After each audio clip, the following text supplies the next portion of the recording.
Boa noite, pessoal, tudo bem? Eu espero que sim. Hoje a gente vai para mais uma aula de introdução à bioquímica e o assunto é amido. Bom, antes de falar do amido, a gente precisa falar dos carboidratos, que é o grupo ao qual o amido faz parte, tá? Mas o que são os carboidratos? Os carboidratos são uma classe de compostos de ocorrência natural, tá? E inclui também os compostos que são derivados a partir dele. No início do século XIX, descobriu-se alguma substância, entre elas a madeira, o amido e o linho, que tinham em suas composições o carbono, o hidrogênio e o oxigênio. E eles possuem uma fórmula molecular do tipo C6H12O6, tá? Era basicamente essa fórmula molecular que os compostos apresentavam. E vários outros compostos foram identificados ao longo dos anos com o aprofundamento das pesquisas. E aí então se descobriu que eles mantinham uma característica em comum, que era a proporção entre o carbono, o hidrogênio e o oxigênio. Tá? Eles possuíam a fórmula geral do tipo CXH2OY. Então eles eram considerados compostos que foram denominados então de hidratos de carbono, porque eles tinham uma parte hidratada, né, uma parte correspondente ao H2O, que era combinado a um carbono em proporções diferentes, tá? X e Y variando a números que eram específicos de cada composto, tá? E os carboidratos são uma substância orgânica, um composto orgânico muito importante e muito abundante na natureza, e são constituintes essenciais dos organismos vivos. E parte da estrutura dos ácidos nucleicos, inclusive, que são as moléculas que compõem o DNA, são as estruturas ao qual o DNA é constituído contém informações genéticas, consiste em carboidratos. A qualidade dos carboidratos importa, né? A gente ouve muito dizer na mídia que que o consumo elevado de carboidratos é prejudicial à saúde, que a gente deveria reduzir então o consumo de carboidratos. Isso é verdade em parte, mas a gente também tem que pensar na qualidade do carboidrato que a gente ingere, tá? Então, algumas fontes de carboidratos são melhores do que outras, a gente tem que se atentar para isso, que a quantidade importa, mas não só a quantidade. Nós também precisamos pensar em qual tipo de carboidrato nós estamos ingerindo. Então, algumas substâncias, algumas fontes saudáveis de carboidrato incluem os grãos integrais, não processados ou muito pouco processados, os vegetais, as frutas e o feijão, tá? Por contrapartida, nós temos que o pão branco, o refrigerante, doces, bolos, balas, dentre outros derivados, alimentos processados no geral, eles possuem uma quantidade elevada de carboidratos. Tá? Então nós temos que evitar esses alimentos e consumir mais alimentos cujo carboidrato seja um carboidrato bom para a nossa dieta. Mas então vamos lá falar do amido. O amido então é um tipo de carboidrato. Ele possui uma fórmula molecular geral do tipo C6H10O5N, então ele é um polímero e cada estrutura dessa é uma glicose, então ele é um polímero de glicose, ok? E ele pode se apresentar de duas formas. Na forma simples, que é um polímero linear, que é denominado de amilose, e na forma ramificada, em que ele é denominado de amilopectina. Tal amido é produzido nas folhas verdes das plantas, a partir do excesso de glicose formado durante a fotossíntese, sendo armazenado na fórmula de grânulos nas raízes da mandioca, no tubérculo da batata, nas sementes do milho, do trigo, do arroz, por exemplo, e daí ele vem para a nossa dieta dessa forma, ok? É aí que o amido é consumido e metabolizado e é uma fonte de energia muito importante para nós. E então, aí como eu disse, né, ele é metabolizado, ele é quebrado na forma de açúcar e ele então fornece energia para os nossos processos biológicos. Então, como eu havia falado, ele é composto de duas estruturas principais. Tá? A amilose é a estrutura mais recorrente, ok? A amilose é a estrutura mais recorrente, a estrutura mais importante e a estrutura que vai participar da reação que vai ser realizada no nosso experimento, que é uma cadeia linear em que a glicose, cada monômero de glicose é ligada por ligações glicosídicas do tipo alfa 1,4, tá? Formando uma estrutura linear. E a amilopectina, perdão, é uma cadeia principal que possui ramificações, então ela tem outros tipos também de ligações glicosídicas.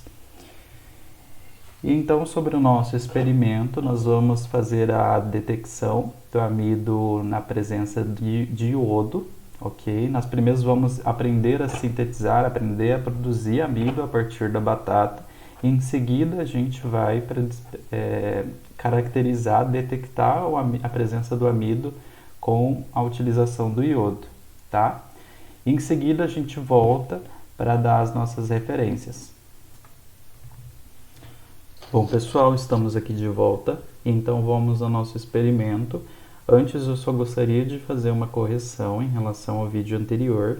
Eu havia falado que nós iríamos produzir amido a partir da batata, mas na verdade nós só vamos extrair, tá bem? O amido está presente na batata já na mesma forma em que nós vamos obter, então nós só vamos extrair, ok?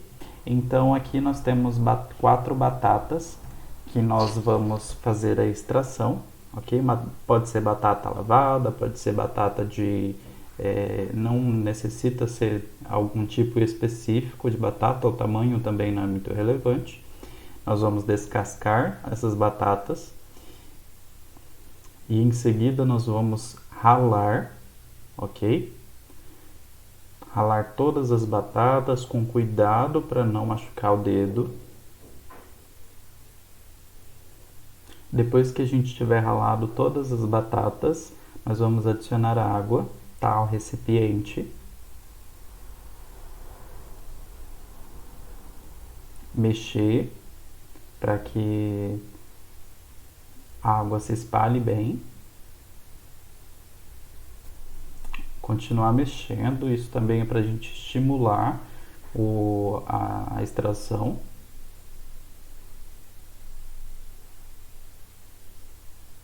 Em seguida a gente vai retirar toda essa água, tá?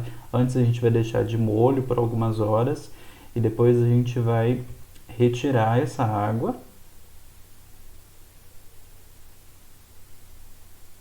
Colocando tudo em outro recipiente, tá? Adicionar mais água à batata e virar essa água em um recipiente, ok?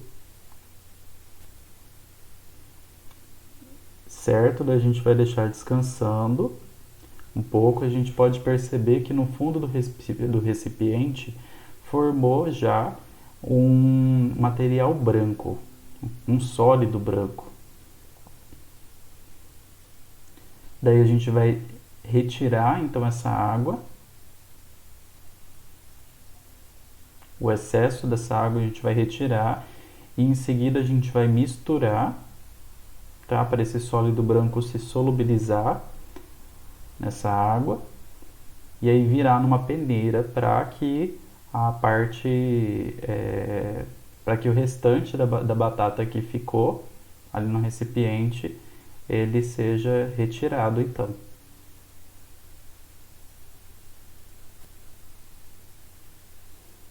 Nós vamos deixar descansando até que o sólido branco se deposite novamente no fundo do recipiente. E depois de algumas horas, nós vamos ter uma formação bem considerável de sólido branco.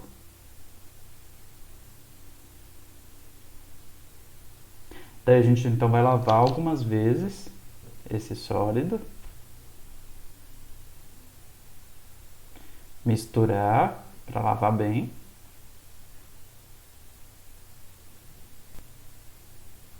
E virando esse recipiente para a gente fazer o processo, repetir o processo novamente, até que a gente tenha uma água bem limpa, para que esse sólido esteja bem limpo.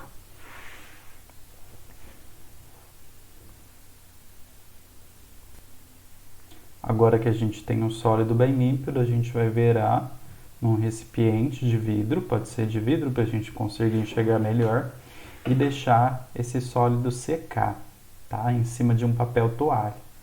Depois de algumas horas, o amido vai ficar bem seco e daí ele vai ter uma consistência de pó que a gente vai conseguir visualizar, ok? Semelhante ao amido de milho que a gente tem em casa e é conhecido popularmente como maisena. E agora nós vamos à caracterização, vamos pegar um outro vídeo e mostrar como que é feita a demonstração, como que é verificada a presença do amido com a utilização de iodo e qual que é a explicação para que isso aconteça. Bom pessoal, então como eu havia dito, nós vamos para o vídeo de caracterização para detecção do iodo utilizando para detecção do amido utilizando o iodo. Tá? No caso aqui, o nosso professor vai realizar a caracterização utilizando o iodo povidine. O professor aqui, então, primeiro está fazendo um experimento, que é um experimento em que ele observa o efeito Tyndall. Esse efeito Tyndall ocorre quando nós temos uma dispersão coloidal. Tá? O iodo, o amido, ele é só parcialmente solúvel em água, então ele não forma a solução. Ele forma uma dispersão coloidal, que então ocorre esse efeito, a luz projetada, ela é dispersa, ok? Ela não atravessa e desaparece. Só a título exemplificativo, a luz atravessa diretamente, ela não é refletida, ela não consegue interagir numa solução, tá? Como uma solução de iodo representado no caso. Daí então a gente vai pingar algumas gotas de iodo. Esse iodo que ele está utilizando é o iodo povidine na dispersão coloidal do amido. Agitou para solubilizar bem. Aí nós temos a formação de uma estrutura da cor azulada, né? Ele está mostrando também que o iodo, a cor esperada do iodo é uma cor castanho, mas quando na presença do amido ele assume uma cor azulada meio preta, ok? E aí a gente vai então entender por que isso acontece. Bom, o amido, ele apesar de ter uma estrutura linear, né, sem ramificações, quando na configuração de amilose, ele forma tridimensionalmente uma estrutura de forma de hélice, né? E essa estrutura permite então que os iodos se combinem, os iodos ocupem esses espaços vazios em cada uma das hélices e na presença de luz, ok? Quando na interação com a luz ele assume então a coloração azulada. Nós temos um complexo formado a partir da combinação do amido e do iodo. Ele está explicando que quando nós temos esse formato de hélice, nós podemos, o iodo ocupa esses espaços vazios, e quando nós temos, por exemplo, a estrutura na forma de amilopectina, isso não é possível. Bom, pessoal, então esses foram os nossos dois experimentos. A gente só vai voltar lá nos slides para mostrar as referências. Eu espero que vocês tenham compreendido, espero que vocês tenham gostado. Muito obrigado pela audiência. Bom, pessoal, então, como eu havia falado, aqui estão as nossas referências, ok? Eu espero que vocês tenham aprendido, entendido como que funciona a caracterização, como que funciona a obtenção do amido a partir da batata e o que são os carboidratos também, que são biomoléculas muito importantes de recorrência muito alta muito alta nos organismos vivos, tá? Inclusive nós também somos capazes de produzir carboidratos dentro do nosso próprio corpo, ok? E é isso, tá? Até uma próxima aula Qualquer dúvida, eu estou à disposição.